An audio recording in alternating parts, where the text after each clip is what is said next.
Bucci. They're covering the most current issues in sports from the 305 to the 412 and all the way to the West Coast. You can follow them on Twitter, Facebook, and Instagram at JT and the Don, or email them at jtandthedon@gmail.com. Now take it away, guys.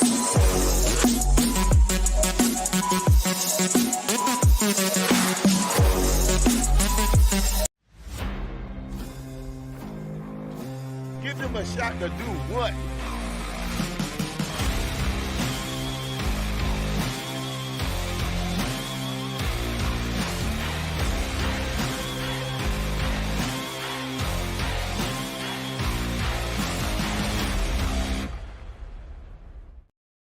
Welcome to the next episode of JT and the Don, presented by Give Us a Shot Network. I am the Don, Donato Bucci, and remember to subscribe to us. We can be found on all of the major platforms, and remember to leave us a 5-star review and also subscribe to the Give Us a Shot Network YouTube channel. Thank you to Nicole Thompson for the wonderful introduction, and to our guy Mike Regina with the JT and the Don pump up music. We have a lot on the menu for tonight's show, and we actually have a first-time guest to go over the national title game and Michigan's victory with us. But first, as always, let me welcome in everyone's favorite, JT Jimmy Thompson. How you feeling today? Should ask you how you feeling, man. I know. Hey, look, for everyone that wants to know, I know he's going to mention this a million times.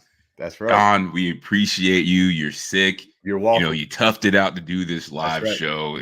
That's honestly, you're one of the toughest guys I know. I don't know how you did it. I don't know what kind of medicine you took to come on the show tonight to get it done, but we appreciate it. Hey, man, they got me pumped up with a lot of vitamin C. You know, they gave you that Toradol, so now you're ready. They rubbed some dirt on it. They wrapped it up. Gave me a couple shots. We ready to go. Bro, you got a mild cold. You ain't got turf toe. Can we start the show? Because I know you're gonna say we taking too long. I've had turf toe before. You don't want that. You don't want that. You have not. But look, man, we can't do anything without the elephant in the room, man. So we got to talk about your boy, man, Nick Saban, calling it quits on Wednesday. He announced he's retiring, but you said this. I didn't hear this. He said that he's going to remain at University of Alabama in some capacity. So let's start with this. Is Nick Saban really retired from college football? Yeah, he came out with that statement today. So I know it happened yesterday, but today he said that he's going to stay at the University of Alabama in some capacity. And in terms of, is he really retired from college football, coaching football?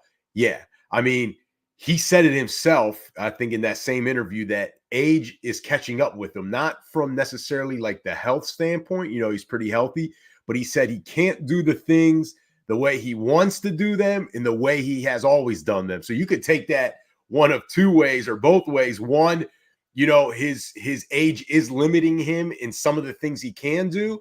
But when he says the way he has always done them, I wonder if he's referring to some of the NIL transfer portal. You know exactly what he's talking about. How the roster construction or deconstruction, has impacted him. And listen, he won't, he's not going to go somewhere else or to the NFL because he won't want to rebuild or start over somewhere else. You think he's done? Coaching. Yeah. Coaching. Yeah. Because again, he's not going to want to rebuild or start over somewhere else. So if he's going to do that, then why not just stay at Alabama? Because you at least already have that legacy in place and that structure in place, and it's just dealing with the NIL and portal. Because no matter where else he goes in college football, he's going to have to deal with that. If he goes to the NFL, again, we always say there's a reason why that job is open in the NFL. It's not a very good team, so he's going to have to rebuild. He doesn't want to do that. So at the end of the day, he's going to be a studio analyst and make a ton of money.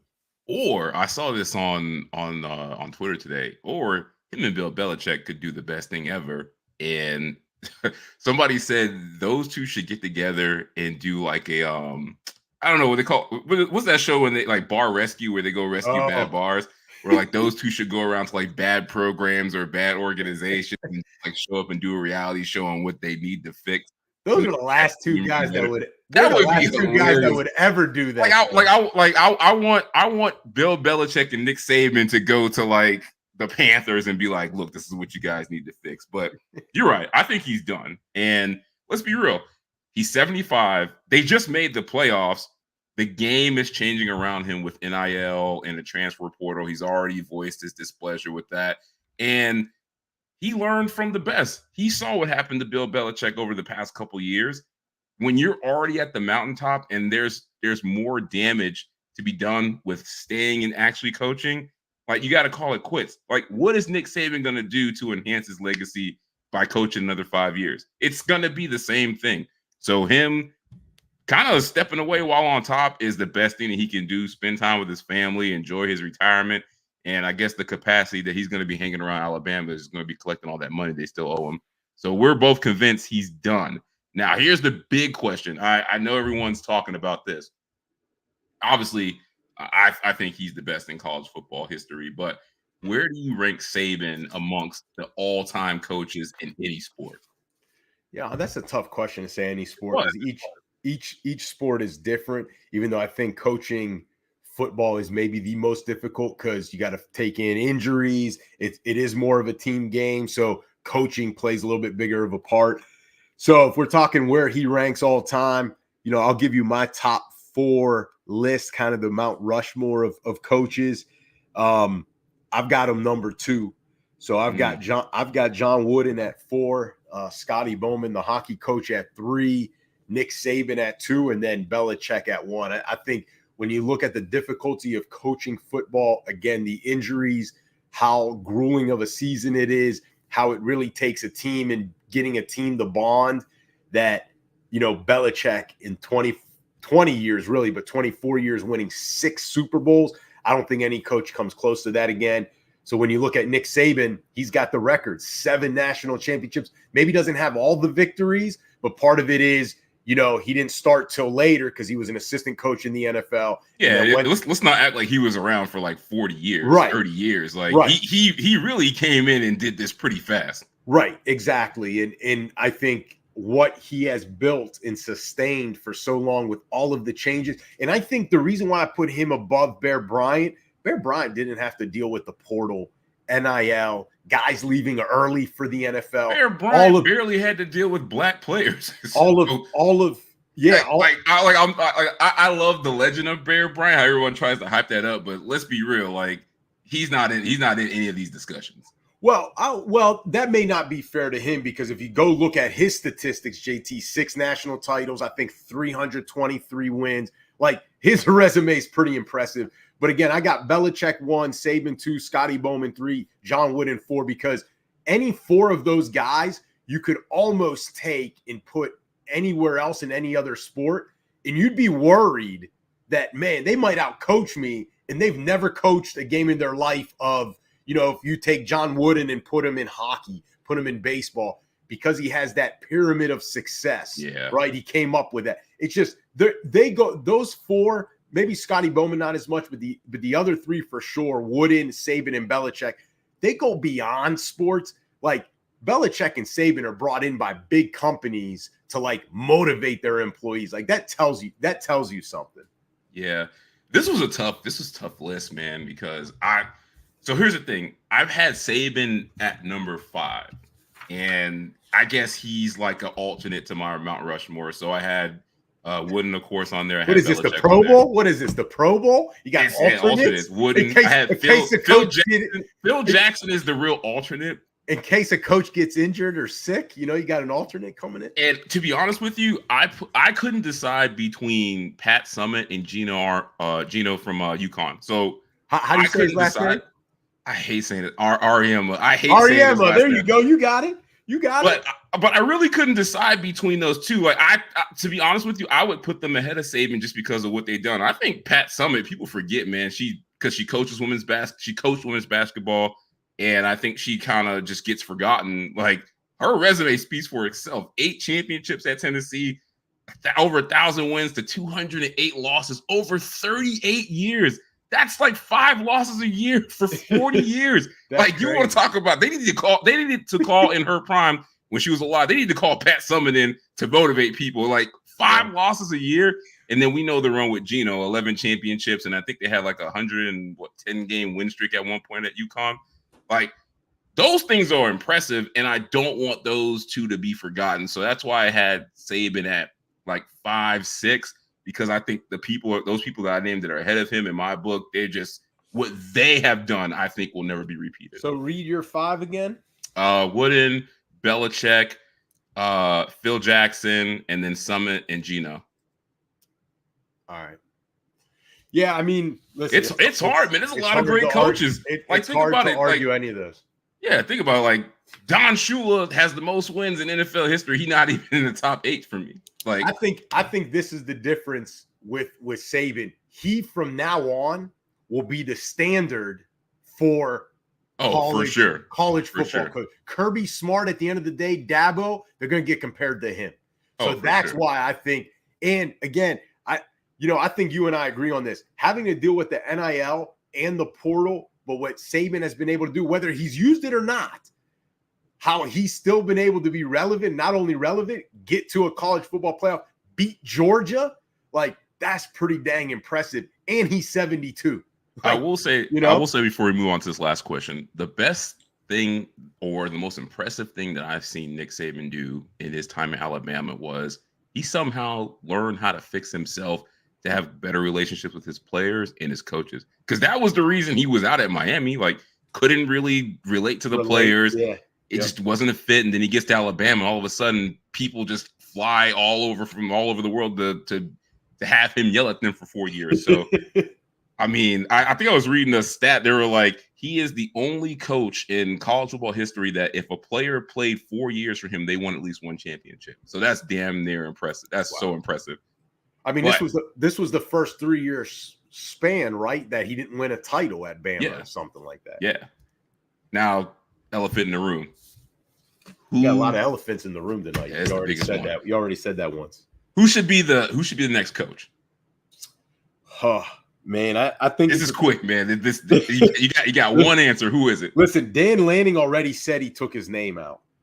Oh, he did? Even though they flew him there last night in the middle of the night. That's not true. Because he told the players at Oregon, I'm coaching for you guys. We're playing for wins. Like, see, you hate on Dan Lanning, but man, if he was doing that stuff at the U and winning like he did at Oregon, you would love the guy.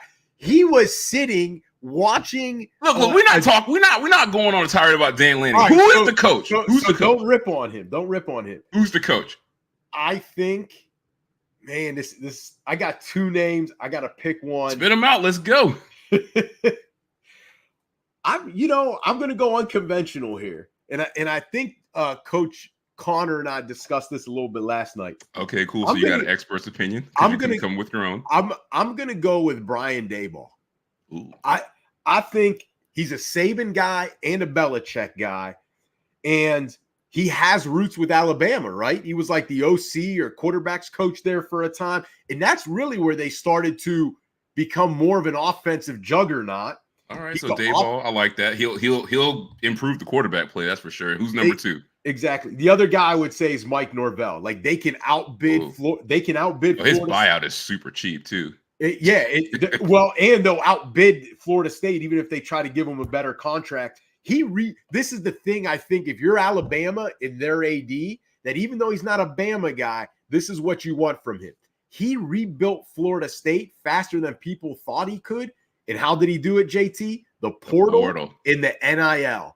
And by doing that, that shows that, hey, this is what Bama was lacking late in Saban's career. Doesn't mean they weren't winning, but this is the only way they can compete now without Saban there. They got to have a guy that knows how to deal with the portal and NIL. And listen, he's only 42. Bama's a destination job. If he can win there, who's going to poach him from Bama? He could be there. He could be there the next 30 years. But if he's smart, unless something changes in college football at this point, like they put a cap on playoff teams. Yeah. Well, or if they put a cap on coaches' salaries, like Bama's going to pay him more than what any NFL owner is going to pay him. And he's going to have less stress. So I think you go Daboll, but then Norvell is that guy that they probably should start really targeting right now. All right, I'll give my answer. Real quick, though, the funny thing is, rumor is Alabama already has their mind made up because Vegas shut down the betting odds, I think, last night for who was going to be the coach. So I don't know who was all those Jets that went to Tuscaloosa, but I think a decision has been made. There's only one answer to this. I want the guy that's been to Alabama before, had success in the coordinator capacity, and has been the thorn in every SEC coach's side that he's not on their team. He knows how to recruit. He knows how to win. He knows how to do NIL. He knows how to do the transfer portal. And he ain't old. He knows how to work in the SEC. It is Lane Kiffin. Go get my boy and watch Bama. Watch Bama be the next Georgia. Stay away from him if you're Bama. Stay away. As long as he don't bring DJ Durkin, I'm good. He is better at those mid-tier programs. He goes to Tennessee, USC. It's too much there. It's too much. Like, it's too much. All right, so man. Yeah, I like your answers. I'm going with Kiffin, the shock hire. We'll see what happens, but shout out to Nick Saban, man. Great career. Hopefully you stay retired because we don't need you coming back like Tom Brady multiple times. All right, so we're going to continue with college football, but before we do that, we've got a first-time guest backstage. Want to set the scene here. He's our Michigan sports in general, but it's specifically Michigan Wolverines, any sport, in-house resident expert. First time on the show, alum of the school, knows Michigan sports, football, whether it's Detroit Lions, Wolverines football, and with them winning the national title, no better way to introduce them to the JT and the Don family and fans and listeners. So let's bring on Mr. Ryan Norman. Ryan, welcome to the show. Glad to have you. Thanks for your time. You're probably feeling good still from Monday night, huh? Well, first off, a hearty what up, though, and a go blue for all my Detroit and Michigan fans out there. I am feeling amazing, and I'm going to tell you why. We have been waiting for this for 26 years, and it feels amazing. All right.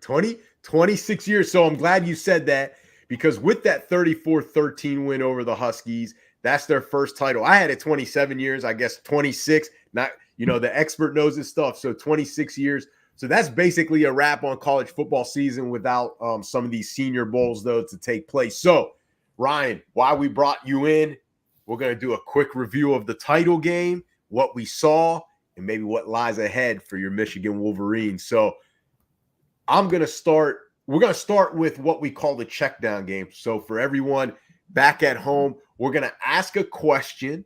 We're going to give multiple answers to it, just like in school when you have multiple choice tests. And then you're going to pick which answer you feel best fits the question. So, Ryan, I'm going to start with you. You're the guest. You're the expert. More likely that Michigan was dominant or Washington was a fraud? By the way, before you answer, this is a JT type question, so don't get it wrong, Ryan. Yo, just let the man answer the damn question. Do your job. Read what's on the cue card and let the man speak. Damn, we tired of hearing you talk. Ryan, listen, great to see you answer the question, please. I'm well aware of JT's bias against Michigan, but this is an easy one. Michigan was just that dominant. Michigan has showed this all year long. Jim Harbaugh says that this is the best Michigan team he's ever coached. He thinks J.J. McCarthy is the best Michigan quarterback that's ever played for the school. That includes Tom Brady. And they've shown us all year that the running game, when it gets going, just simply cannot be beaten. As a result of that, I think the answer is simply that Michigan was just that dominant. I like it. JT. How can I go against the expert? He's been watching this team play for 26 years. But you're right. Michigan was more dominant. And we talked about this when we were previewing this game, this was going to be the storyline. Can the Huskies stand up to the physicality of Michigan on both sides of the ball? And we got the answer. They can't. And it just the way they were so physical, man, it was tough to watch at times. Like, they made Michael Penix Jr. want to take a red shirt after that game. Like, that's how physical they were. So I'm going with Michigan being the more dominant team. Yeah, it was definitely Michigan. And Ryan mentioned it, that run game, just how physical they were. And that's not a diss on Washington. Like, I will say this, if Dylan Johnson's 100%, and maybe Ryan doesn't want to hear this, if Dylan Johnson, no, we're not doing that. It's not true. It doesn't matter. It doesn't matter if who was healthy. They were not beating Michigan. What's the next question? If he was 100%, that game's more competitive. It already was competitive going into the fourth. When it's 20-13 in the fourth quarter, I'm sorry, that's a competitive game. Dylan Johnson was the X factor. JT doesn't want to hear it, Ryan, because I mentioned it. I said Michigan will dominate. This is going to be similar to last year's TCU game when they didn't have Kendra Miller. Dylan Johnson, sorry, was not 100%. But Michigan was more dominant, no doubt. Thank you. All right. That just to get to the right answer. So, Ryan, more disappointing, Michael Penix or J.J. McCarthy? Again, a JT Jimmy drama. I'm sorry. I'm sorry that you don't want to talk about shit that people want to hear us discuss. What people do you know? Ryan, you heard what he said. More disappointing. Michael Penix or JJ McCarthy? I'm gonna tell you why I like this question, and I like it. There we go. He likes the question. I like that it follows the first one because the answer is that Penix was more disappointing. And the reason I like this question here is because of what you just said, Donato. You thought that if Washington's running back had been healthy, it would have been a more competitive game. I disagree with you. I think the real problem was that Penix was not on his game. We're so used to seeing Penix all year long dropping these dimes to his wide receivers, and that's what he became known for. He came second in the Heisman voting. We were waiting to see some Penix magic, and it just didn't come. And the problem could have been that Michigan's defense was just that good, but I really think part of the reason is that Penix just wasn't on his game. Michigan's defense managed to pressure him a lot throughout the game, and that's not a defense that Penix has seen in the Pac-12. Sorry to the rest of those teams. So my answer is Penix more disappointing. All right, well said, JT.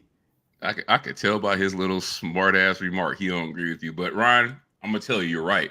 Because here's the thing, we already knew game manager was in JJ McCarthy's DNA, so we know what to expect from him. Michael Penix, this is the same dude that had RG3 give him a nickname of Big Penix Energy. Like, that's all everybody was talking about. We're expecting this guy to be a first-round pick.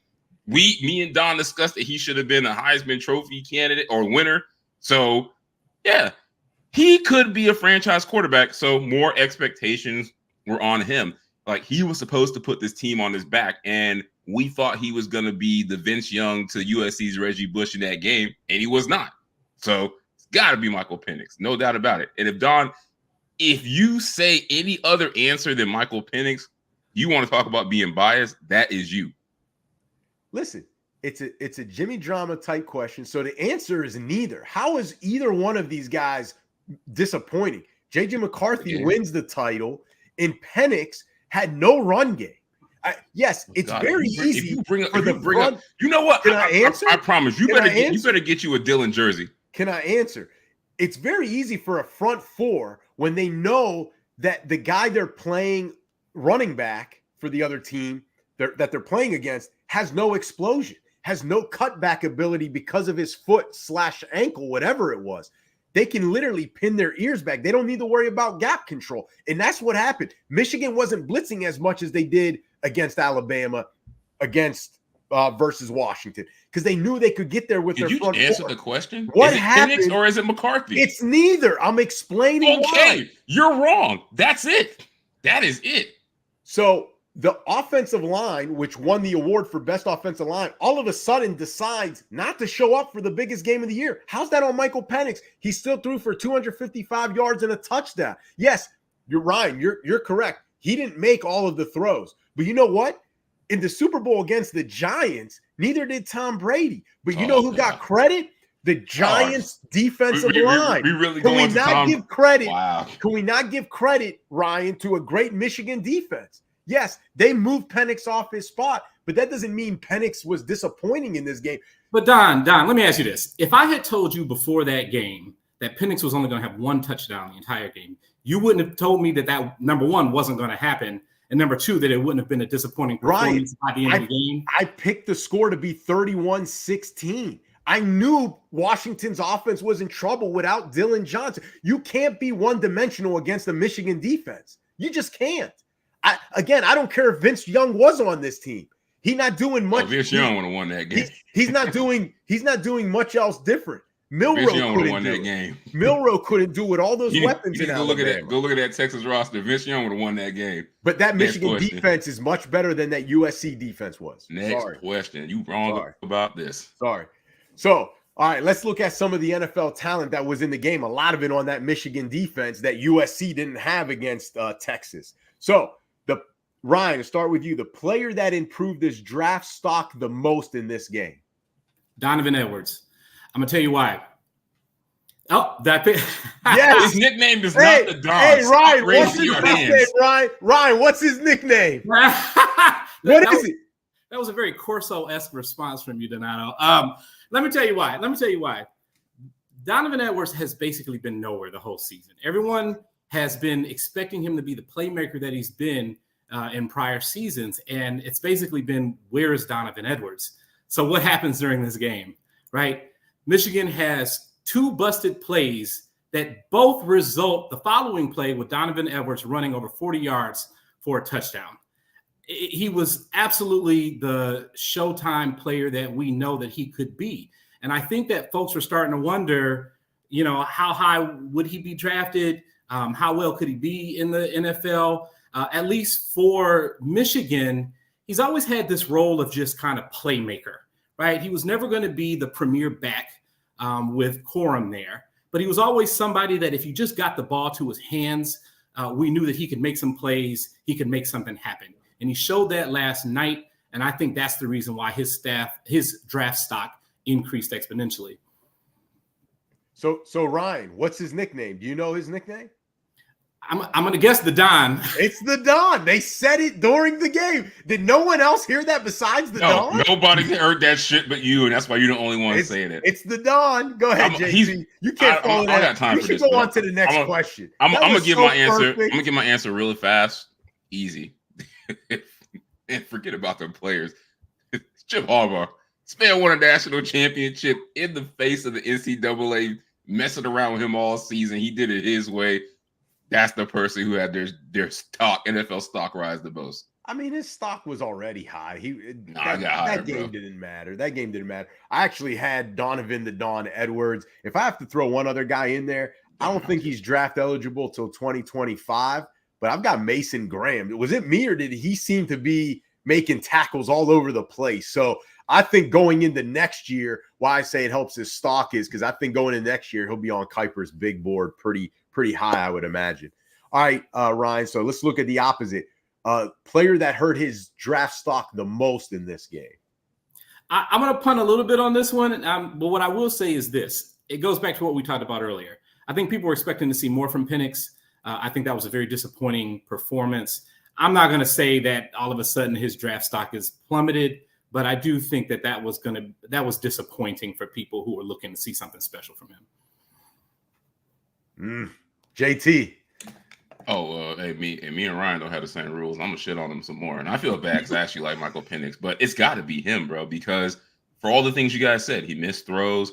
He showed that he's not mobile. He showed that he struggles if you move him off his spot in the pocket. But here's the thing: people were legitimately using this game to say like, "Oh, this guy's going to be a top 12 NFL draft pick," and now I think that hope is gone. So it's got to be him. I mean, in all honesty, I would think his stock stayed the same or went up because he showed how tough he was. He took I think you guys are downplaying how hard it is. You watch the same game, man. Can you ever let me finish my answer? Can you say something that makes sense? I can't finish my answer. You guys are downplaying how difficult it is for any quarterback to be moved off his spot without play action, without RPOs that matter, and then sit in there play after play against guys that are physically better than your O-line and then have a monster game. That doesn't happen. I'm sorry. It does not happen.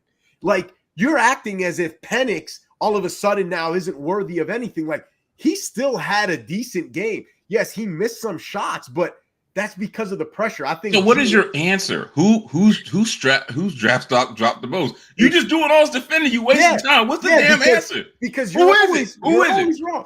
What is the name on the paper? Can I finish? Again, you didn't let me.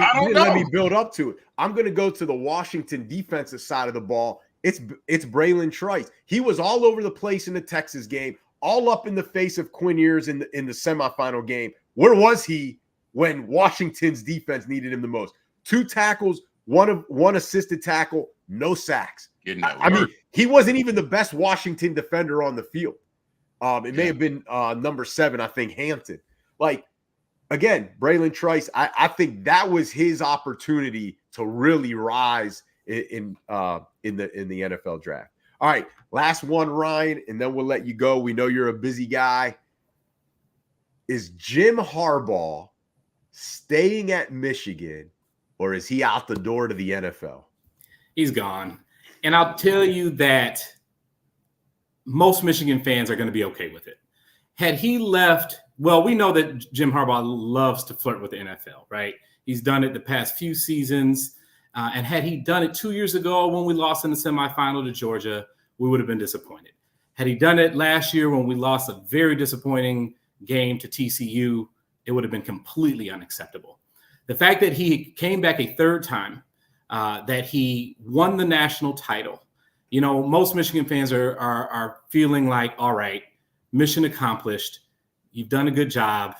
Farewell, Jim. You know, we appreciate you. So, yeah, I do think so. And then here's the other reason. I think Jim Harbaugh is feeling pretty confident with being able to leave the team in the hands of someone that he feels is very competent, and that's offensive coordinator Sharon Moore. Sharon was responsible for coaching at least 5, it may be 4 or 5 of the games that Harbaugh was suspended, both by the Big Ten and by the team internally. And that was essentially his audition.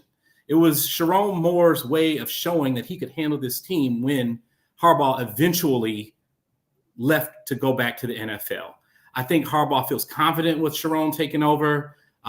We know that Harbaugh loves to do this flirtation game. I think he's gone. And you know what? Like I said, I'm okay with it. We're at peace because we got the title.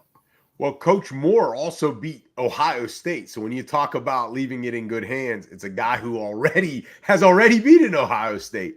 JT, what you got? Man, y'all better not be so quick to move on from Harbaugh because I got a championship. Mr. Moore might end up being Larry Coker for all we know. But I agree. He did do some impressive things.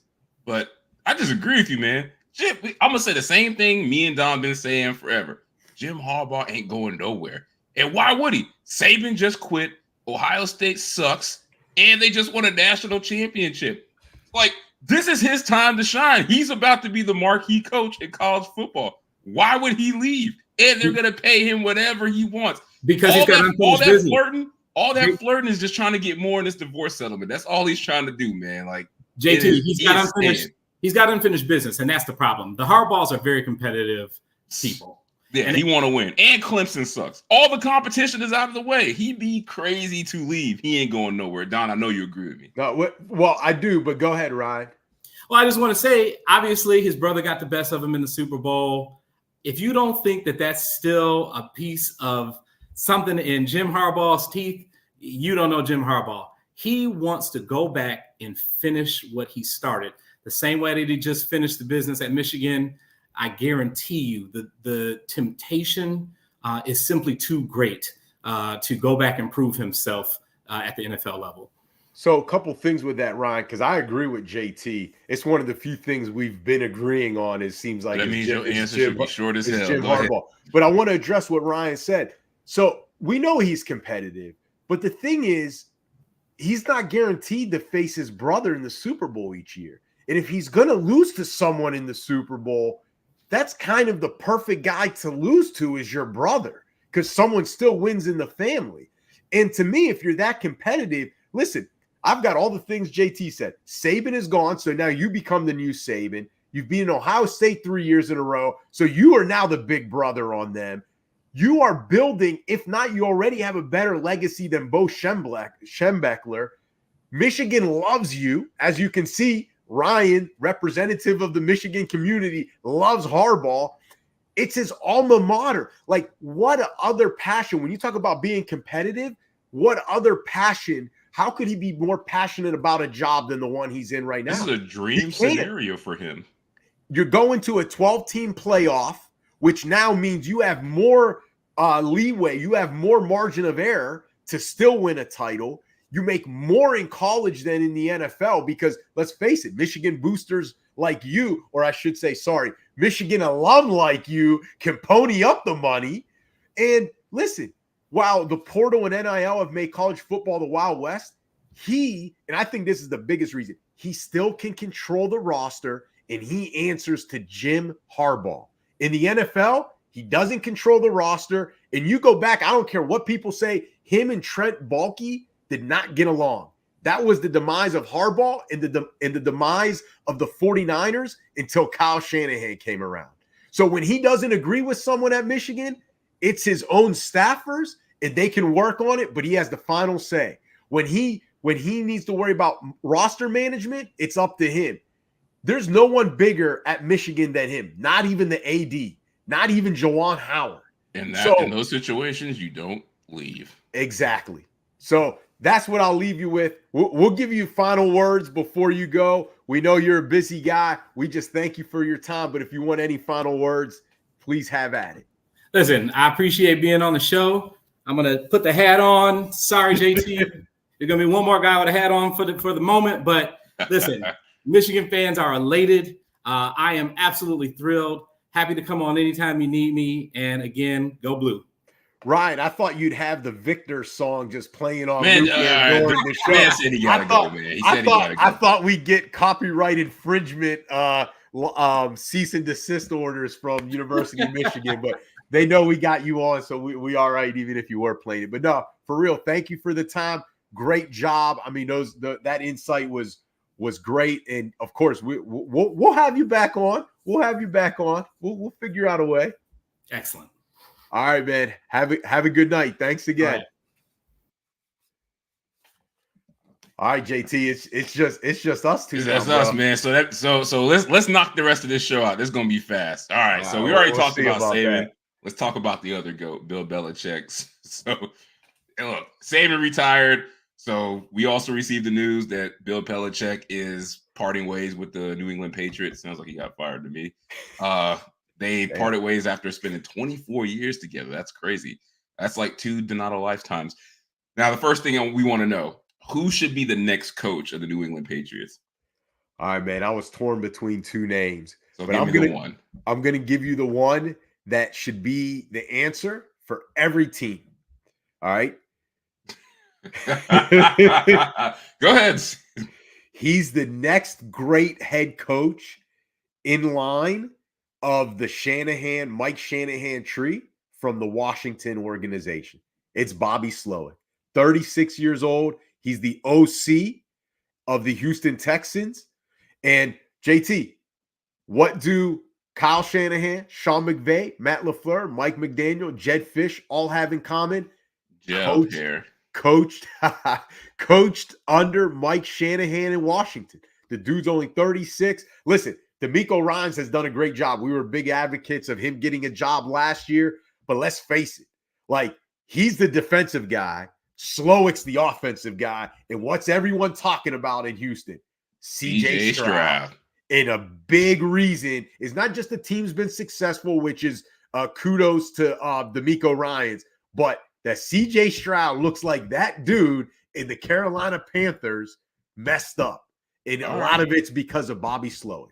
All right. I mean, Slowick's going to be an answer for a lot of these teams when we talk about him. He should be the answer for every team. I'm going left field on this one. I think the person they should bring in is Brian Flores because he fits the culture. Kraft knows him very well. And let's be real. He's one of the few Bill Belichick disciples that left New England and was successful. Like, look what he's doing in Minnesota right now.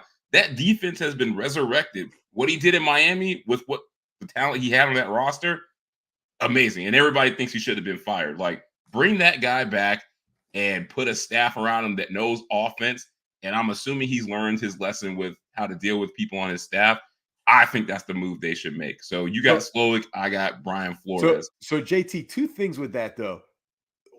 Yes, the Vikings defense improved, but let's not act like that's the old. I didn't say it was the 85 Bears, okay. but let's put it this way: that defense got Mike Zimmer fired, and they were damn good this year. And then the second thing with that is, I think New England they need a breath of fresh air. Like, I think it's They tough. need that Belichick cloud to leave. Yeah, like that's why I'm We'll like, see, man, man. it'd be great to have Vrabel was the other guy on my list. And then you got Gerard Mayo. But they're already saying, like, people are saying that Gerard Mayo is difficult to work with. And it's like, Vrabel has that same sort of Belichick thing. So You think working with Vrabel is like working for an asshole? I get it. He gives me that vibe. No. I didn't say that. I'm just saying it's very Belichick-esque, and so is Flores. And it's like they need something different there, man, because they don't have that roster to just be, just military, like general style. This is the kind of coach you need because they lack talent. So I need these guys to be focused and playing hard.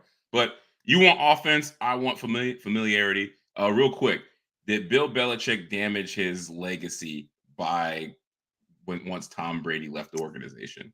No, I mean that following year they still went 10-7 and made the playoffs. Like I don't see how people say that. Like he still went 11-5 without Brady in 2008. They had Cam Newton as a quarterback. Like old Cam Newton with no shoulder.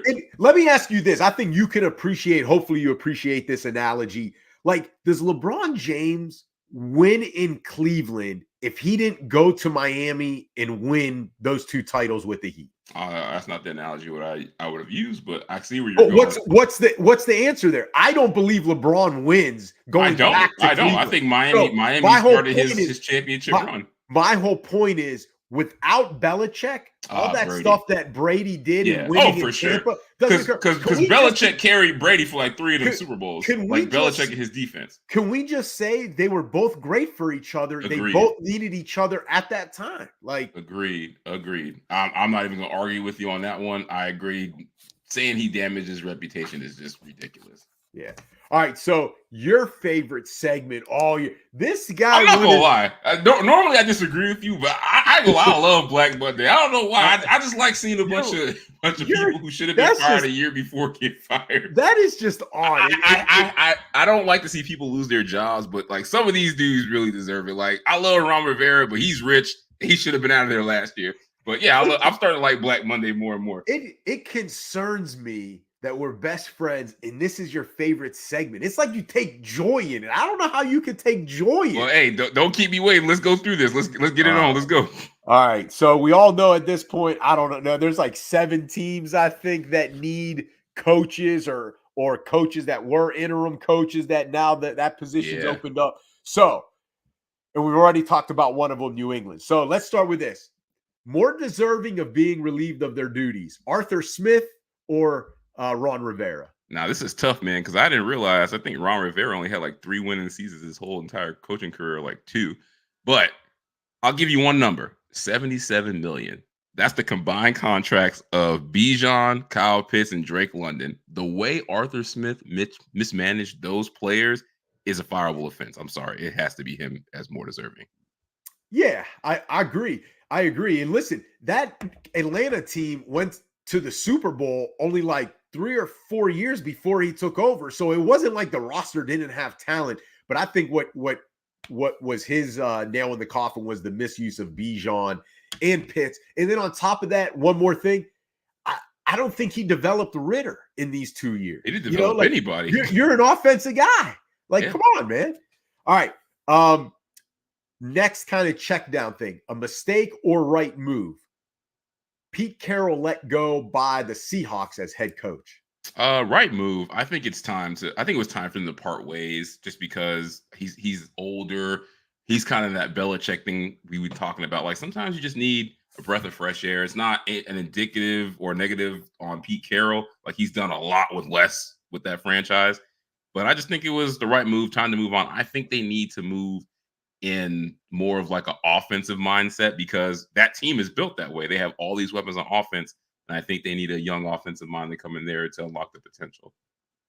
You know, I disagree. I think it was a mistake. Like Pete Carroll, I think, made them competitive and for sure. And better than what talent they had on the roster in the division. Let's face it, that's tough. You know, the Rams were good for many years. They were good again this year. The 49ers have been good. Like he's making the playoffs. Or he always have the Seahawks ready. I agree with you 100%. Yeah. But like, he's in that Mike Vrabel category of like, as a coach and leader of men, he's amazing. But I think that organization just needs an injection of like No, offense. Maybe they should have given him a better coordinator, but I think they just need something different to get over that hump. So this is what I was gonna say.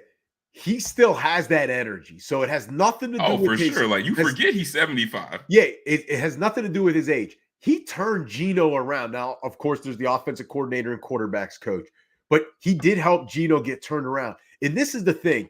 I would have said, hey, once Geno is done and his contract is up, then we move on with new coach, new quarterback. We'll talk about that in a minute.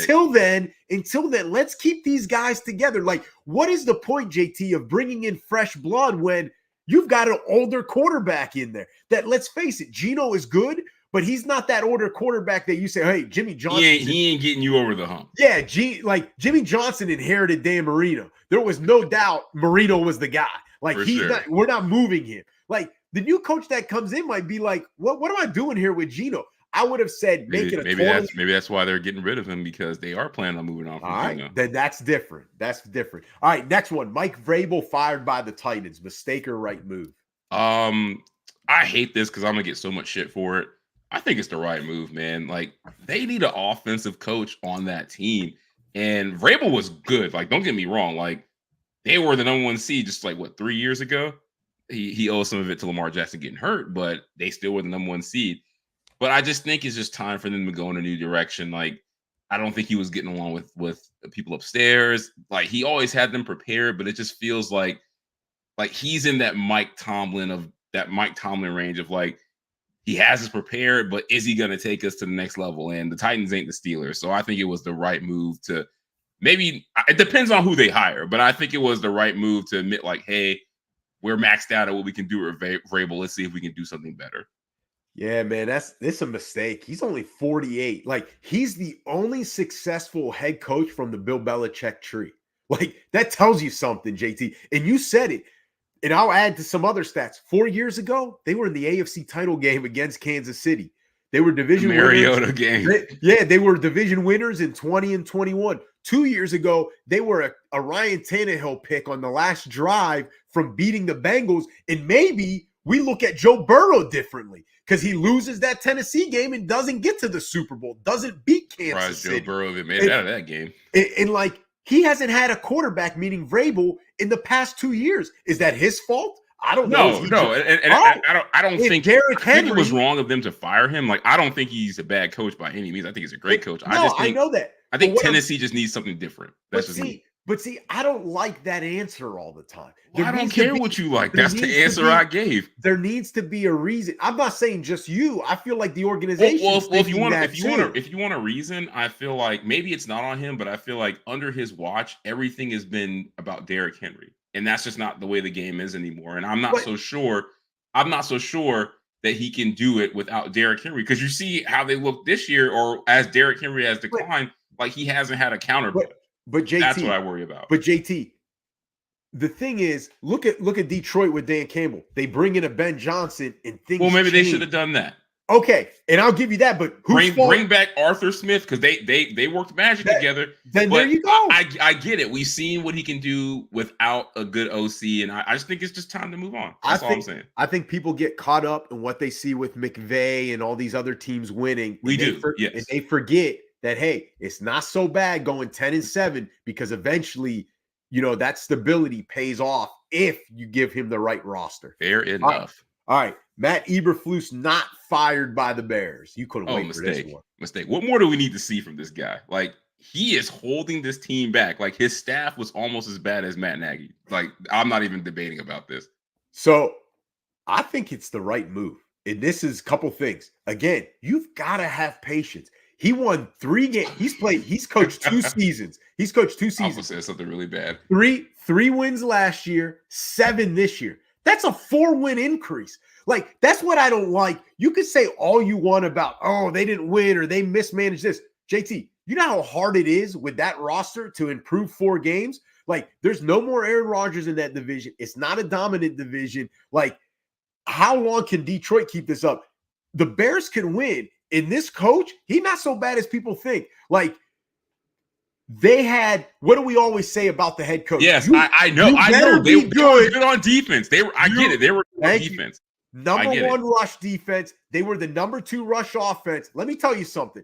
That sounds You've been telling me a lot that I do not care about. That sounds like you gonna make me really curse on this show, and I really want to. It's Matt freaking Eberflus. Get him out of there. That sounds ask any Bears fan. Do they think they should have fired this man? The Bears. You know what? I trust Bears fans more than you. Because guess what?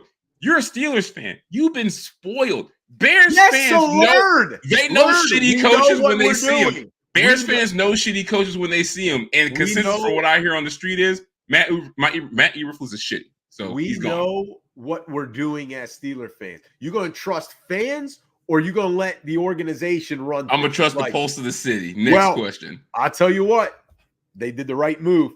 All right, last one. Antonio Pierce not named head coach yet by the Raiders. Mistake or right move? Wrong move, man. Wrong move because. You already went through this with Rich Bisaccia, and you saw how that ended up. You ended up bringing McDaniels in, and that turned out not to be good. I will say this: Antonio Pierce, they should make the hire now because his value is only going to go up. Everybody's going to want to interview him, and they got the double whammy. Not only do people want to interview him for the head coaching job, not only do they want to interview him for the bullshit Rooney Rule requirement, they also want him as a top flight defensive coordinator. Everybody wants this man. And I'm pretty sure college football teams, Alabama, are going to be, doing their due diligence on him too. He's probably going to be the hottest candidate across all football. Raiders, lock him up. This is a mistake. He should already be the coach. JT, it's a mistake. The Raiders never learn. You said it with Bisaccia. You and I told them keep Bisaccia, or at least I did. But you know the thing with the Raiders? They never learn from history. They never learn. They never learn. All right. So we're going to get to that. Our guy Scotty, we're going to get to New England and Vrabel. Well, I guess we already did in a way. But he's talking about the Raiders. We'll get to that in a second here because we're going to go through and name one coach for each team that the team should hire or at least have at the top of their list. And JT is also going to say one move that each team should make. So the first one, Seattle Seahawks. I think they should get Mike Vrabel. He'll have the transition from Pete Carroll to him. It will be seamless. He'll have them ready to play every week. And I think the one thing they need to do is decide on the quarterback. Is Geno the guy we're riding with? If not, we need to get a replacement in there, whether it's a draft or free agency, and build around that quarterback. All right, so I'm going to have a specific name of a coach for each of these teams we go through, JT, but I want to say off the top, my disclaimer is every team should interview these 3 guys. Bieniemy, Bill Belichick, and Slowick. Those 3, if you're not interviewing those 3, something's wrong with tanking. Something's wrong with your organization. You're just bridging the gap to the next coach. All right, so who's the guy in Seattle? It's Dave Canales, who is the Tampa Bay OC. He was actually the QB coach in 2022 in Seattle. And guess what? Who had a great year? Geno Smith. Bring him back, make him head coach. And JT, you just said it. They need a fresh breath of air up there. Why bring in a similar guy, defensive guy, Mike Vrabel? Dude, go offense if you're going to do that since you got rid of Pete Carroll. All right, next one, Atlanta Falcons. Oh, this one's easy. It's Ben Johnson, OC for the Lions, man. Like what he did in Detroit with St. Brown, Laporta, and Gibbs in that 2 running back system is tailor-made in Atlanta. They got the same thing. They got Pitts, Bijan, Algier, and Drake London. All they got to do is just get a quarterback that plays just minimal level of NFL quarterbacking, and that team is going to be night and day. Ben Johnson is the guy. Bring him in. That team is ready. Oh, the one, by the way, what's the Seahawks one move? You didn't tell us. I did. I said decide what they want to do with the quarterback. All right. What's the Falcons' decision? Get a quarterback. Get a franchise quarterback. So this Falcons one to me is easy. I don't know if they can afford him. I don't know if they'll be able to get him, but it's easy. Georgia's favorite son, Kirby Smart. I mean, make a splash. If you're going to go big. And listen, it worked before in Atlanta. They had Jerry Glanville and Deion Sanders, the 2 legit to quit crew. Like, it was something. Like, go with Kirby Smart. That's who I think they should go with. All right, Carolina Panthers. You know what's so crazy? This job is so bad that they're probably going to hire a black coach. Like that's how bad I think this job is. Like, no, there's no way for them to make a big improvement. They show all their draft picks. They have bad contracts. Like, they got to give this job to a black coach, and I hate that. But here's my prediction with this. Who they should go after is somebody that they won't do because they already did this one time and got burned. Really, they should go get Lincoln Riley. Like, they should overpay again and see if he can turn around, because this whole team is stuck with if Bryce Young is a franchise quarterback or not. So go get the guy who I know every quarterback that plays under him puts up numbers, and that's Lincoln Riley. But I don't think they're going to do that because the Matt Rule situation that they got burned with that. Who I think is a great consolation prize, and I hate this because it's going to really affect my guy, is go get Todd Monken from Baltimore. Like, this guy has shown you let him call offensive plays, big numbers and big offense follows. He did it in Tampa. He did it at Georgia, and he's doing it at Baltimore. Like, go get him. He's right there already in the NFL. He's got experience coaching in the NFL, and I think he would be the most realistic fit there. But if I'm shooting, a pie in the sky, it's Lincoln Riley, man. I think that's the guy I need to go get. And their one move is they need to sign one of either T. Higgins and Michael Pittman Jr. in free agency and combine them with a cheap guy like a Mike Evans. And that's how I think they get a quick turnaround. Cheap guy, Mike Evans. I don't think he's going to be. He's not going to be commanded as much as those younger guys, but find a way to get two of those three guys on the roster. He could do like a 2-year deal and make a lot of money. Exactly. Our guy Scotty, Falcons fans want Kirby to stay at Georgia. They don't care about the NFL. That's a fair point. Fair point. I'm not disagreeing. Get the next thing. Get a guy that coached with Kirby. Get Todd Monken, man. I'm telling you. So I think with Carolina, this one's Bobby Slowick. Like, if the Patriots don't do it, Carolina got to do it. They got Bryce Young, young quarterback, Mingo Hubbard, Miles Sanders, young team, young coach. Listen, Panthers were ranked number 4 in defense. So go get an offensive-minded head coach. Slowick's the guy. Like, he could be the East Coast version of Shanahan and McVay. Like, do it. I think that's a no-brainer for Carolina. If they don't do it, they're not putting Bryce Young in the spot for the most success. I just don't think this job is. I think this is the least attractive job. If you poll the coaches, this is the least attractive one. I would say it's that or the Titans. Why I say that's attractive though, JT, is the defense. Because if Slowick is as good as I'm saying he is, and as people want to make him to be, then he don't got to worry about the defense, and he can make Bryce Young good. And we're going to see what Slowick is worth. Maybe it is just CJ Stroud's better than what people thought. I think it might be that, but or Slowick is that good, and we gonna find out. We gonna find out. Only if they hire him, then we'll find out. All right, next one: Tennessee Titans. I think this is where your boy goes, Slowick. I think this just it's in the division. They're familiar. Everything you said. He's young. He's 36 off that Shanahan tree. I mean, he turned a rookie quarterback into an MVP candidate. I mean, he should be at the top of everyone's list. But I think he could end up here. And what I think they should do is get as many draft picks as possible and try to hit on them. Like, that's what you need to do. Like, Tennessee's drafts over the last 3 years have been some of the worst picks I've ever seen. Like, get as many draft picks as you can. Get, like how we do in Dynasty. Sell these bums for anything you can get. I'll take a 5th, a 6th. I'll take anything. Anything to get new players on this team. But I do think Slowick will end up here. So I think this is the least attractive job of all of them, because that division's going to be tough. Young quarterback in Richardson in Indianapolis, young quarterback in Jacksonville, Trevor Lawrence. They won the division last year. Young quarterback in Houston, CJ Stroud, won the division this year. Like, Titans, least attractive because it may be the least talented. Defense wasn't super great, not as good as Carolina's.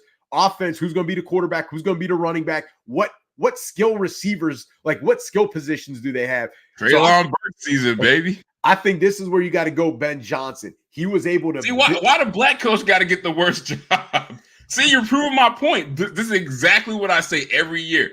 I know which team is going to hire the black candidate. You just said no. You just said this every year. You just said it. It's the shittiest job. This is the worst one, and you picked you picked Ben Johnson? Yeah, what'd you think? Oh, I'm sorry. I thought you said Brian Johnson.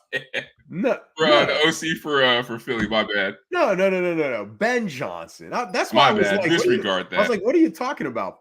No, but Ben Johnson, like fresh start. Maybe he can help Levis. Listen, he helped Goff in that offense, and before before it was Johnson, like that offense, people weren't sure. Goff, they weren't sure of. Like, offense needs to be a priority in that organization. If not, then why did you get rid of Vrabel? So you better bring in an offensive guy, and I think it should be Ben Johnson. What's It'll the be one of those two guys. What's the one move they got to make? Like I said, get as many draft picks as possible and try to hit on them. Easier said than done. All right. The DC Studios, Washington Commanders, what you got? Oh, this easy, man. Keep Eric Bieniemy. Like, you should. Like, think about it this way. This man came to Washington, and he made us believe for 3 months that Sam Howell was a franchise quarterback. Just think about that. Like, that is crazy, man. Like, they'd be crazy to let him go. But yeah, I think you should keep Bieniemy, make him the head coach. And the one move they have to make is, it's easy. Trade it for Caleb Williams. DC kid, Heisman Trophy winner, generational prospect. He's right there. The Bears don't want to draft a quarterback. Go get your guy. It's Bill Belichick. That's the move. That's where Belichick should go. Listen, those Navy ties that he has because of his father, they run deep, and it means something to him. Listen, they have the number 3 pick. The talent is there in that organization. He can win there. And listen, they just need to be relevant. While I would love for Bieniemy to get the chance there, I have him going somewhere else right now. Washington needs this just to be relevant, JT, just to be placed on the top of the NFC East storyline. They're always behind the Cowboys. They're always behind Philly. And when both them and the Giants stink, Giants always get more press. By bringing Belichick, you are now headlines for sure. On par with Dallas in that division for headlines. All right. Got to go Belichick. I can't knock you for that one. All right, what's the next one? Las Vegas Raiders. Oh, easy. We already talked about it. Antonio Pierce. And they need to trade up for either Drake May or Jaden Daniels. Ooh, okay. Listen, our guy Scotty Brady may push for Vrabel as coach in Vegas. They're good friends. Brady has ties now to the Raiders organization. He need to get his ass out there and play quarterback and stop bullshitting us. It's getting later and later. Listen, I have Antonio Pierce. If they're not going to do the right thing, I think they should go Raheem Morris. When can this guy get another chance, please? Like, he's over. He'll go to the Panthers. He's doing a great job with the Rams defense that lost a lot of superstars. He's learned from McVay. He's won a Super Bowl there with McVay. Like, besides Aaron Donald, name another defensive player on that team. And we forget, this dude won 10 games his last year as a head coach, right? Way back when he was with Tampa. And we still wondering why he got fired. He had some success there. So I think that's where the Raiders should go if they're not going to make it Antonio Pierce. All right, last one. The LA Chargers. I almost said San Diego. LA Chargers. Yeah, they need to go back to San Diego. I will say this. There's only one coach that I think they should hire, and it's Jim Harbaugh. Specifically because he is the only coach in this cycle that has the cachet for a team to commit to a rebuild the way the 49ers did with Shanahan. Like, they have no cap space. They got to get rid of all these aging contracts. And the only thing they have is Justin Herbert. So I think Harbaugh is a person they would trust to say, like, hey, like, it might not be pretty year one, but we trust him over a 4 to 5 year period. All the rest of these guys don't have that kind of cachet in the NFL. And I think the one thing they need to do is get rid of some of these high-priced guys like Khalil Mack and Joey Bosa, however they can. Well, like we said earlier, I think Harbaugh's staying at Michigan. We do, but this is who they should go get. I think who they should go get is Eric Bieniemy because the team needs discipline. They've always had talent. It's been about discipline and finishing games.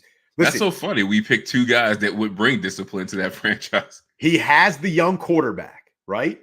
And he's worked with young quarterbacks before. That's the most important piece. Mahomes, and like you said, he was making Sam Howell a top 5 fantasy player. Bro, Sam Howell couldn't even get off the bench last year, and they had Carson Wentz. Think about that. And, like, Bieniemy turned into a guy's like, do we sign him? Do we keep him? Like, that's the most impressive shit I've seen all year. And Wentz was out of football until the Rams about halfway through this season. Yeah. So he's worked with Mahomes, Howell, but this is the big thing. He knows this division. Right? Yeah. Like, he's not going to be scared of Kansas City. Yep. Like, he's been there. And I think that's really, while the Chargers would love to have Harbaugh, I think Bieniemy's an even better hire because I'm good with either one of those. Yeah. All right. So you ready to run through this check down game for the wild card weekend or NFL playoffs? I guess we had to put it in because all right. Let's go through these real quick. These don't require a lot of talking. So weekend is super wild card weekend. We're gonna go through check down game. You know the drill. All right. Bigger collapse to their season: the Dolphins or the Eagles? It's the Eagles, not even a debate. They're the first team in 37 years to start 10-1 in a season and not win its division. I mean, if that isn't a bigger collapse than any other team this year, wasn't it also like they were like the first team to do that and not win 12 games or something like that? Or it was something crazy. Maybe that may have been the other part of it. That shit is up there, but I disagree, man. It's the Dolphins. They choked away the division at home to a team that was 6-6 at one point. That's unacceptable. All right, next. More likely, the Bills or the Rams make the Super Bowl? It's the Bills. The Rams have the 49ers and Cowboys on the road, and I had the Bills at the beginning of the year making the Super Bowl.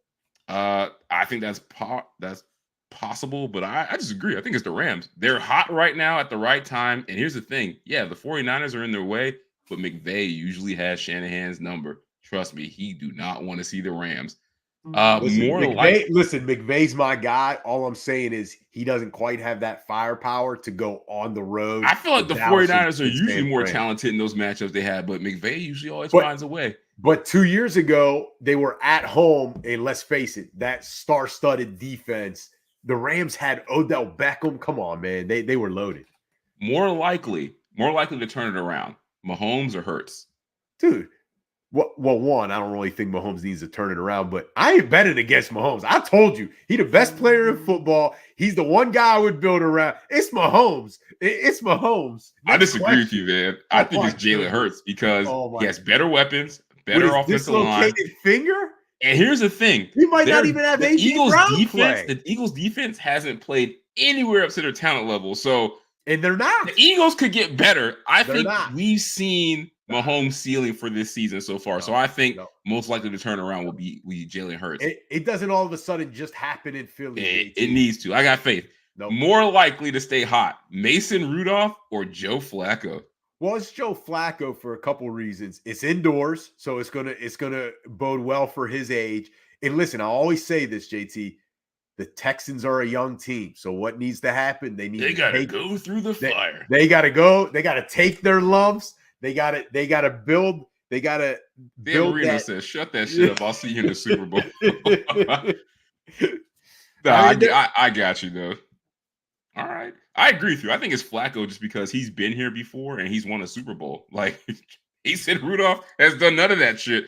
And here's the thing: I feel like people are realizing that maybe Joe Flacco's end in Baltimore had more to do with the roster around him than him actually not being good at football anymore. Because this is the third stop that he's had on these little like journeymans where it's like he ended up being the best quarterback on the roster, even though he was like a third string guy. So I got more faith in Flacco. More pressure. Oh, I love this question. More pressure. Lamar Jackson or Dak Prescott? Yeah, this is a good one. It's a tough one, but I think at the end of the day, there's one answer. It's Dak Prescott. You're the Cowboys quarterback. Like anyone who's ever been the Cowboys quarterback, Tony Romo, Roger Staubach, Troy Aikman, now Dak, it's always the Dallas quarterback that gets too much credit and too much blame. Too much blame. I agree with you. I agree with you. I agree with you in most situations, but he's playing for but he's also playing for a new contract too. So the pressure's on him. I disagree. I think the pressure's on Lamar because people don't think he's an MVP. They don't think he can win playoff games, and more people want Lamar to fail than Dak, which is crazy to think about it that way. I just think Lamar has so much pressure on him. Now, Dak's pressure is great too, but I think Lamar has a little bit more for those reasons. More pressure.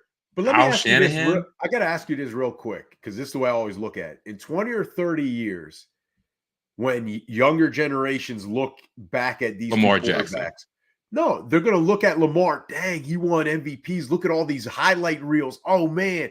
And then they're going to be like, Dak Prescott.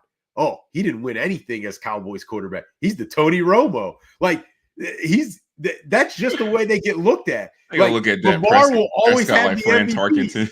Yeah, Lamar will always have the MVPs. That's why I just think he has more pressure, man. That's why I think I think not more. He's got pressure, I but think there's not more pressure on Lamar because Dak Prescott's hate, a lot of it's tied to because he's on the Cowboys. So it's more. That's my whole point. That's the way Lamar, it's just him. Like he could be doing this anywhere, and people would be like, it's more pressure on him. But more pressure, Kyle Shanahan or Mike Tomlin?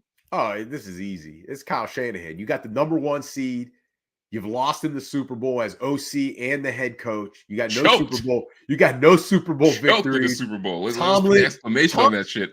Tomlin, it's a miracle they made the playoffs. Like, he's going nowhere unless he wants to leave. Like, his job's secure with Tomlin. Not to say that Shanahan's is, but all I'm saying Mike Tomlin's job was safer than Bill Belichick. That's crazy. Conversation for another day, but I agree with you. It's Shanahan. He's got an elite roster. They've dominated every top NFC opponent this year, and they traded the number 3 overall pick for nothing to start a guy in Brock Purdy. If Shanahan doesn't win this year, the noise will get louder than it's ever been that he can't win big games. So I agree with you. More likely to surprise, Texans or Bucks? Oh, it's Tampa. I mean, Baker Mayfield has won a playoff game in Pittsburgh with Cleveland. Still got Mike Evans. Still got Godwin. Like, we forget. Got This Rachaad is White, who's balling this year. My guy. This is a veteran team with Super Bowl winners still on it. Wasn't that long ago. On defense. Wasn't that long ago. So, again, Texans are young. They got to go through their lumps. But Tampa's that team in the NFC that we can look up, and they in the title game, or they're giving San Francisco a run for their money in the next maybe in the next round. All right, I agree with you on that one. More likely to disappoint, Lions or the Cowboys? The Lions. 2 reasons. I heard Laporta's injured, and that's a big loss. The Rams are not an easy team. And this is the thing. And sorry to our Michigan expert and resident, Ryan, that we just had on the show as a guest earlier. It's what the Lions do, man. Mm-hmm. They disappoint. They don't win playoff games. Sorry. I agree. For everything you said, Laporta's banged up. And also, the Lions have never been in this situation before with these high expectations, man. I just feel like this is where they're going to start to falter. Young team, they got to go through their lumps. It's not even that young. It's just the franchise. All right, so real quick, we're going to do our playoff predictions. We're going to do AFC, NFC championship game, then Super Bowl. So just give me the 2 teams. AFC championship game will be who? Bills at Ravens. All right, I got Ravens at Bills too. NFC championship game. Cowboys at Niners. Same. All right, so Super Bowl prediction. Hey, I'm sticking with what I had at the beginning of the year. I went back and looked. 49ers, Bills. I'm sticking with my preseason predictions too. I'm going Ravens and Cowboys, and the Ravens win. Lamar gets the ring. I've got the 49ers winning. All right. Can we go through these really quick, man? These forget about it for Gazies. Can we do this? There's only 3, but yes. Can we do them real quick? All right, I got you. Oh, you're going to do it. I'm going to do them. Trevor Lawrence. Wait, can you put the forget about it or for Gazy? I didn't see it in here. Somebody must have forgot it. I'm serious. Man. Then take off the check down game. Let's not insult the forget about it or for Gazy. Let's do welcome. How about that? No. All right. It's not in here. I'm sorry. Not the same. Then take that out. It's not the same. Can't. I got to have something up there. Trevor Lawrence is trending toward a bust. Forget about it or for Gazy. Fugazi. Like, what's the definition of a bust? You love throwing that around. Like it's not me. That's what people are saying. Trevor Lawrence is going to play a long time in this league. Like, and he's going to be good. Like, okay, maybe he doesn't live up to expectations, but doesn't mean he's a bust. Like, is Jared Goff a bust for being number 1 overall and he's finally playing well? Like, come on now. Like, that's ridiculous. No, I don't think I think it's Fugazi. I don't think he's trending toward a bust, and he's going to get better every year. And I think people forget he played 1 year under Urban Meyer, which is probably one of the worst coaching tenures ever. And here's another thing. There are people that were in Trevor Lawrence recruiting class that are still playing in college. And he about to go into like year 4, and his team's already won a division title. Like, relax. He'll be fine. Next one. The Bears need to move on from Justin Fields and draft Caleb Williams. Forget about it or Fugazi. I think it's Fugazi. You keep it Eberflus. Let's go with Fields. Let's trade down, pick up more capital, pick up players. Like, you've said it a couple times now. You're not sold on Caleb Williams as the guy. Oh, I thought you were going to say, you said it a couple times, Justin Fields is a franchise quarterback. Nah, I won't go that far. You ain't going to go that far? But you mentioned Caleb Williams, and it's like, yeah, I don't know. Like, because I haven't seen him play in the league. Like, there's so many guys that ball out in college, and it's like, how do they play in the NFL? Like, at least I've seen Justin Fields play. Like, it's not always pretty, but they can win games with him. Right. But as much as I love Justin Fields, I kind of want him to get an opportunity somewhere else. But I'm going to say this is forget about it. Like, simply because the waiting period is over from a financial standpoint. They need to reset the market on this quarterback contract and get under a rookie deal. That's how they get better. And here's the thing with Fields, man. Like, I don't think they're going to build too much more around him. I was looking at a crazy stat. There is only 5 quarterbacks in NFL history with at least 900 pass attempts that have been sacked on over 12% of their dropbacks. Like, do you know how bad that is? Justin Fields is in the top 5. So that tells me that when they pay him and they can't build around him, especially on the line, that his play is not going to rise up. So either he's got to have a serious jump in play in the next year, or they got to see what they can do with the cheaper Caleb Williams. I think it's just time. I think it's just time because the financial commitment to Fields is they can't get better with that just because the salary cap won't allow them to do it. But I don't understand when you talk about they're going to pay him and they won't be able to afford anyone else. Like, if he's playing the way he's playing now, like, he's not getting 40-45 million. He's going to get more than Daniel Jones. I don't necessarily agree with that. I disagree. I'm not saying it's right, but I'm just saying the reality is I don't know for the reasons that you said. Like, is he injury prone? Is he taking too many hits? You know what I mean? Like, obviously, you and I would take Fields over Daniel Jones. Oh, but for sure. You know, but that's not to say Daniel. Like, I still think Daniel Jones can be. Man, we is not talking about Daniel Jones, man. You brought him up. You brought him up. All right, man. Real quick, last one. Saints should release Jameis Winston based on his actions in the regular season finale. Forget about it. Of course. If not, you got to get rid of Dennis Allen, the head coach, because one of two things here. If you don't get rid of Jameis, Dennis Allen, he's powerless in that locker room. Yeah, because Jameis is just going audible to whatever he wants, and the team and the other guys can think they can do whatever they want. So if you're not getting rid of Jameis, then you got to get rid of Dennis Allen. So you should get rid of you should get disagree with Gazy. No way. He put the death nail in Arthur Smith's coffin. We love Jameis. He's a hero forever. Wait, all right, man. Arthur Smith was getting fired with or without that touchdown. But him losing that game wasn't guaranteed to get him fired. It's his reaction after the game to send him over there. It was. Can't have that shit. You're so ridiculous. So let me run through this really quick, and then we can wrap up. See, I'm doing your job for you today. So we're gonna go weekend predictions for all the NFL games. You think by you doing it, we're doing everything? We are. We're not. We're not. All right. Because now I get to interrupt you instead of you interrupting me. Browns at Texans. Who you got? Well, one, I'd love to set the scene for the fans. So through the regular season, they say the director's cut, bro. Our guy King Ken is in the lead. He's with a record of 24-10, and then you and I are tied for second. We're 6 games back at 18-16. All right. We'll see what happens. Go ahead. Browns at Texans.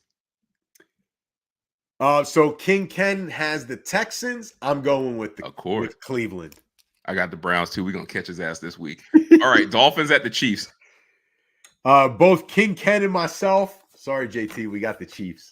Don't apologize to me. I've been telling you you know what's so funny? All year I've been telling you the Dolphins aren't for real because they can't go on the road in Arrowhead and win a playoff game. And they're going to have to do that. Coldest game on the slate, I'm going with the Chiefs. Steelers at Bills. See, that's the difference. See, Steelers I'm realistic. We're not arguing about it. Steelers at Bills. This is why the Steelers have the best fan base, because even though I picked I'm sorry, I don't have 5 Super Bowls from the 80s to just fall back on and have faith. It's 6 total. We had 4 in the 70s. We got 6 total. Listen, even though I picked the Bills to make the Super Bowl, I'm going to pick my Steelers. King Ken has Buffalo. Oh, you wrong. It's the Bills. Packers at Cowboys. Both King Ken and myself are going Dallas. Dallas, got to go with my Super Bowl pick. Rams at Lions. So King Ken going Detroit. I'm going with my guy, Sean McVay. I'm going with those Rams too, man. I think this is going to be the best game of the week, though. And the last one, the grand finale, the Eagles at the Bucks. So King Ken has the Eagles. I'm going Tampa Bay. And I'm going with the man himself, the Eagles, man. I can't disagree with Ken on that one. You guys gonna lose that one, man. That's the upset. That's the upset of the weekend. Everyone thinks, oh, they've got all this talent, all these Georgia defensive players. I think the upset is going to be y'all game against the Bills. Watch. Man, 10 points. Mason Rudolph about to throw for 350 and 3 touchdowns. And Minka Fitzpatrick's playing. Oh, this is going to be. I will say, and our guy Germ over at Stuff About Sports, he says this a lot about, he wants Buffalo to have a dome. It's going to be a little chilly, maybe a little windy. This scenario is setting up, and Buffalo's a little banged up after that Miami game. I agree. Outside of TJ Watt, and that's a big loss, though. This scenario is setting up for the Steelers to pull that upset. I agree. Like, it's their type of weather. If they make it a, hard-nosed type of game, comes down to the running game, the line of scrimmage, Buffalo's going to be worried. They don't have that many weapons in Buffalo, man. And it's Diggs and Cook, and that's really all I can rely on. If they can stop Diggs and he doesn't have a monster game like 120 yards and a touchdown or two, I think Josh Allen, it's going to be a tough day. And it's nothing against Josh Allen. You know how I feel about him. Yeah. It's one of these games that if Diggs don't go off, right, Buffalo will be under 21 points. It's going to be a dogfight because that's the type of game the Steelers love. All right. Can we get out of here? We're way over time, but we went through everything super quick. Yeah, we went over time because we had 55 questions on the docket. We got to talk about this shit. Wrap it up. Say your piece. Let's go. Come on. Can we go? I tried to cut it down, and I don't care. Can we wrap it up? I got axed by the producer. I'm going to do it. They said JT wanted to do it. All right. So, again, thank you to Ryan Norman, our Michigan sports guy. Expert, in-house resident. Thanks for the time. If you missed that, go back and watch his segment on the national title game. That was some good stuff. So thank you, Ryan. And to the fans and listeners out there, thank you. And remember to please subscribe to us, JT and the Don All Sports Podcast, presented by Give Us a Shot Network. Our podcast can be found on all of the major platforms, as well as on the Give Us a Shot Network YouTube channel, as you're seeing now. And remember, if you like what we do, leave us a 5-star review. And JT, if you don't like what we do, leave us a 5-star review. And remember to also please follow us on social media. Our handle, JT and the Don, we can be found on Instagram, X, TikTok, Facebook. There we go. You got them all. All right, there we go. All right, JT, a lot of fun. Let me go sleep now. And until the next episode, go Steelers. See ya. Peace.